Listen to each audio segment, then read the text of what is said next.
So in this tutorial I want to show a couple of the brush features, and in particular to create perhaps some trees and leaves along branches and stuff. And so what we'll do is we'll start with something like a large tempera or a wet tempera, simply to get some of the colors going for the background, perhaps actually for the trunk. So the tree will be something like this here, and then there's some, and I'm using a mouse here, excuse me, a tablet, so it's also pressure sensitive, and you might get a little bit of a better look that way by pressing harder. Or also some of it, actually, even with the mouse, you can have it not so much pressure sensitive, but rather sensitive to the speed at which you're moving with the mouse.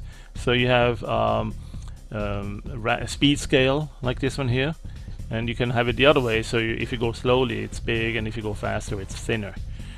So there's a lot of different ways to customize that. What I'll do is next is I'll draw a couple of really thin ones that are kind of twigs.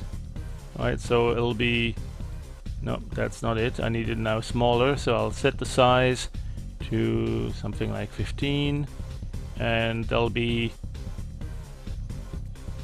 twigs and branches going in different directions. Okay. There's also quite a bit of bleed here, as you see. That's why it kind of looks transparent when I zoom in here. You can tell that it's not quite the same dark brown, and that's because it's got the bleed value. Bleed is basically bleeding the existing color back into the brush and blending or mixing it together. If you get rid of it, you'll see the full color of the brush as it stands. And then you can go with any value in between if you still want it to be a little bit lighter as well.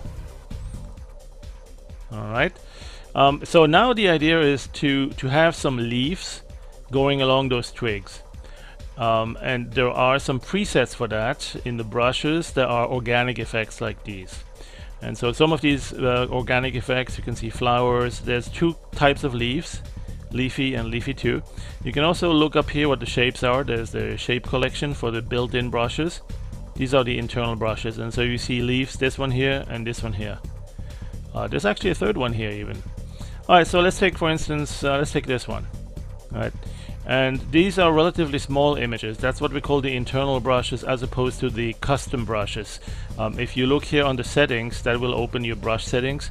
You can also open that by hitting O on the keyboard, O for options, and it's, you know, questions as to what options. Well, it's all about brushes, so of course it means brush options. Anyway, brush settings, brush options, same thing. One thing that you can do is, once you have selected one of those brushes, you can set the size, and you'll see the preview here showing you the brush image. And as you're painting with that, if you have the steps really small, like this one here, they'll be overlapping really quickly. So you'll want to initially have them much bigger distance, and you see them here, although very faint. Opacity is probably not optimal. Let's bring it up higher. There you go. So now we see them a little bit better. We can reduce the steps a little bit until we get it right. So let's undo those and see. Okay, that's better. So now if I have a twig going from left to right like this one here, I could draw like this, but that's of course not going to give me what I want. They're all looking like they're pointing to the upper side. Even if I go this way, or if I go that way, downwards, looks like the leaves are not turning directions or changing size or color and so on. We may want to get it green, so that's something we can do. Right. In fact, let me temporarily skip to the swap buffer here. I'm going to jump to the swap buffer just so we can kind of experiment here on the entire area. So if I go from left to right, or from top down or bottom up, the leaves are always going to be the same, facing the same direction, unless I do something about it. One thing you can do is you have it sensitive to the angle. You check this option, it's now going to look which way you're painting. Now it may miss the first one, but after that it sees which way you're going, and it's going to reorient it.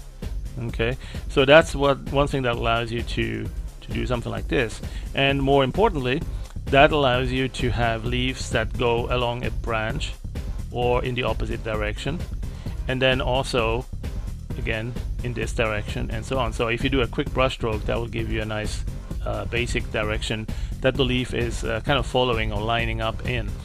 There are a couple of other things. You may want to change the size on the opacity. So initially it's kind of small, and as you go bigger, it's you press harder, it goes bigger. You could also do that with the speed scale. Again, we saw that earlier. If you go slowly, and then if you go faster, even without changing the pressure, if you go slowly, you go like this, and if you go faster, it gets smaller. And you can do this in the opposite way. So instead of a speed scale that's positive, you give it a negative value, and soon enough you go slowly, you have fairly large, you go faster, no, fairly small, and then pretty large when you go faster. So you can experiment with that.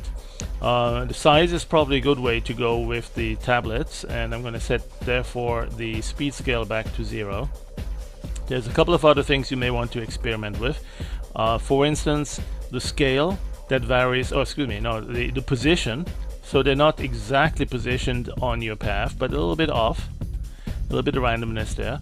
Another thing that might work is the size. If you give them random size, some of them will be bigger, some of them will be smaller, and that will also add sometimes some nice feel to it. In fact, let's keep them without changing size based on the pressure, and then you see it change size just based on that randomness there, the random position, random size. We also have random angle. Let's put that back to 0 so we see better what the angle can do. Okay, without the random angle, it's all kind of following this way, and even without this angle following the path, it's really all the same direction. And then random angle will kind of randomly give them a slightly different orientation.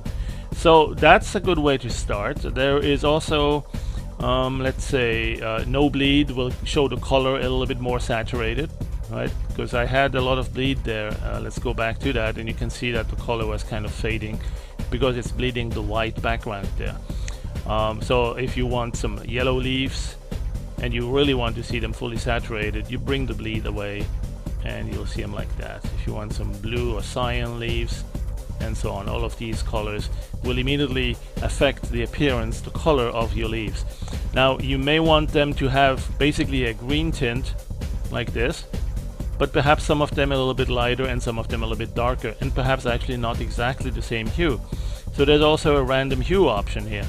Okay, once you choose a hue, it will allow you to go a little bit off it, and you see some of it is a little bit more, let's zoom in here, some of it has a little bit more reddish, a little bit more bluish, and so they're not all exactly the same. And the bigger this randomness is, the more extravagant these colors will be, right? So you get confetti leaves here, confetti colors on the leaves. So that would be one way to experiment with these colors, so especially in the fall colors, in autumn, when some of the leaves are starting to show some reds or some other colors. But still, the dominant color that you pick is the overriding one, right? And then anything else will be kind of off that.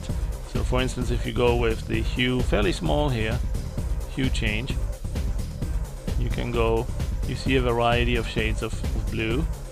And then you can go with something like a deep purple, or you can go with an orange, and again it's not going to be all the same. Now they're all the same saturation though, okay, so it's changing the hue. And one thing that you may want to do is also change the saturation. That's another value you can change here. Okay, so some of these, even if you didn't have the hue, you could give it some saturation change, and then some of them will be a little bit more on the gray side. As you can see here, some of them are a little bit more grayish and others are really definitely green.